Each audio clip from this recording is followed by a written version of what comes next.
세월호 특조위에 대한 조사방해 사건 판결문입니다. 지금 항소심까지 판결이 났고 상고심에서 진행 중입니다. 등장인물입니다. 김영석 전 해수부 장관, 윤학배 전 해수부 차관, 이병기 전 청와대 대통령 비서실장, 안종범 전 청와대 경제수석 비서관, 그리고 조윤선 전 청와대 정무수석 비서관입니다. 청와대 비서실 인원들과 이제 해수부 관계자들에 대한 판결입니다. 사건을 소개해 드리면은 특조위 활동 방해 의혹 문건들이 언론을 통해서 드러났습니다. 근데 특조위가 해산되고 한참이 지난 2017년 12월경에야 검찰이 수사를 개시를 합니다. 그 전에 고발이나 이런 것들은 이루어졌고요. 검찰은 2018년 2월경에 이제 김영석, 이병기, 윤학배, 조윤성, 안종범을 기소했습니다. 2019년 6월 1일 날 판결이 선고되었고 2020년 12월 항소심 판결이 선고되었습니다. 어떤 조사 방해 행위가 있었느냐에 대해서 법원이 보고 있는 사실관계는 크게 세 가지로 분류할 수 있습니다. 특조위 설립 준비를 방해했다. 특조위 동의안 및 보고를 통해서 특조위의 활동을 방해했다. 그리고 특조위가 청와대 행적조사 안건을 의결하는 것을 방해했다. 검찰이 특정한 특조위 방해 행위와 관련자입니다. 지시를 한 사람은 앞서 이제 말씀드린 그 피고인들인데요. 거기에 관계된 해양수산부 공무원들이 굉장히 많습니다. 아마 가족분들에게는 낯익는 이름들도 있을 것 같습니다. 그 특조위에 대한 조사 방해 행위를 지시했다라는 사실들을 1심 판결들이 이렇게 인정을 합니다. 2015년 1월 19일 플라자 호텔에서 이제 조윤선 등이 다 회동을 해가지고 이제 특조위 조직과 예산을 논의한 후 질책을 하였다라는 사실을 인정을 하게 됩니다. 그 이후로 대응 방안 문건을 작성을 지시하거나 채팅방을 개설하게 하거나 파견 공무원을 일괄 복귀시키거나 아니면 법령 해석을 보류시키거나 이런 일들에 대한 지시가 있고요. 그리고 피고인 중에 안종범 같은 경우에는 문건을 보고받은 것이 드러납니다. 이제 1심과 항소심 판결 결과가 각 행위별로 어떻게 됐는지를 살펴볼 것인데요. 먼저 특조위 설립 준비 방해 행위와 관련해서는 정부 대응 전략 문건을 작성한 것에 대해서 1심과 항소심은 다른 결론을 내렸습니다. 먼저 1심은 윤학배, 조윤선 등에게 유죄를 선고했는데 항소심은 무죄를 선고하게 됩니다.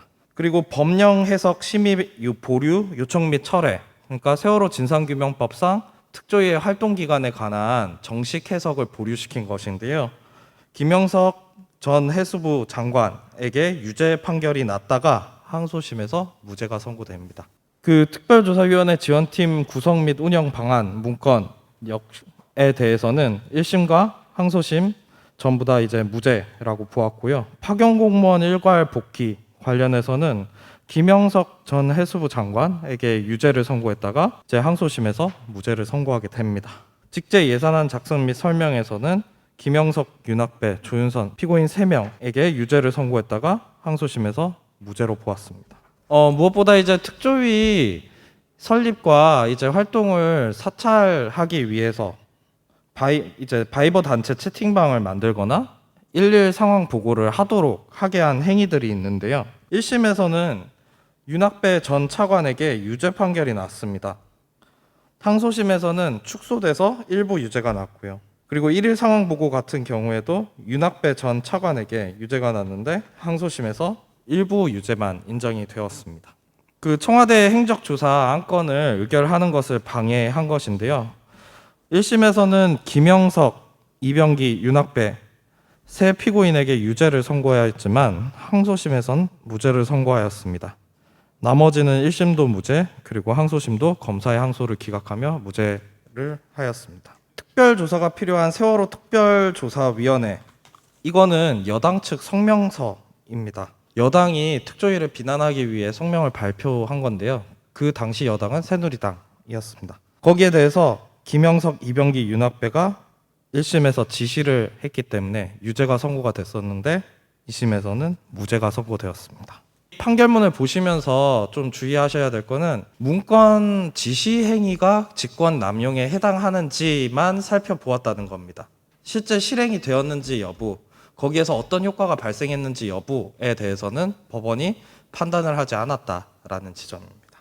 비평을 하면은 공모관계의 인정을 매우 축소해서 해석을 하고 있습니다. 지시의 정황들이 드러났습니다. 그리고 그 재판 과정에서 문건으로 확인되는 지점들도 있습니다.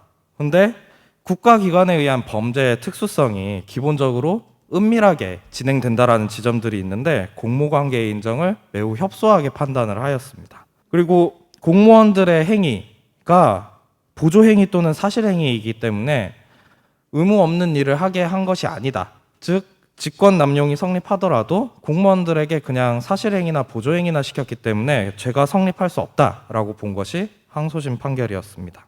결국 이러한 항소심 판결은 부당한 지시에 따르는 행위를 묵인 방조하는 논거가 될 수 있습니다. 그리고 직권 남용죄의 권리행사 방해의 의미를 부당히 축소했습니다.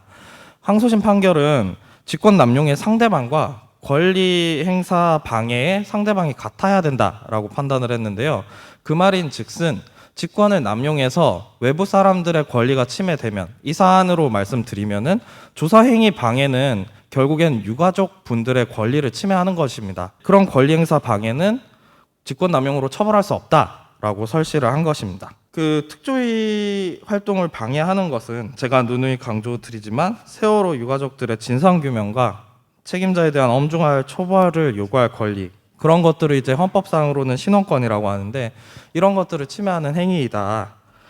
그러나 법원의 판단은 조사 방해 행위의 피해자를 공무원들로 국한하고 있습니다. 실제 조사 방해 행위로 피해를 받은 유가족들의 권리 침해에 대해서는 고려가 되지 않고 있습니다. 그리고 법원의 판결은 앞서 말씀드렸다시피 문건 작성에 국한이 되고 있고 방해 행위 그 자체에 대한 판단은 이루어지지 않고 있습니다. 특조위 방해 행위에 대한 철저한 진상 규명이 필요합니다. 그리고 판단되지 않은 강제 해산 행위에 대해서도 책임을 규명할 필요가 있습니다. 그리고 실제 방해 행위자들이 있습니다. 그런 방해 행위자들에 대해서도 적절한 책임을 묻는 것이 필요하다라고 말씀을 드리면서 발표 마치겠습니다.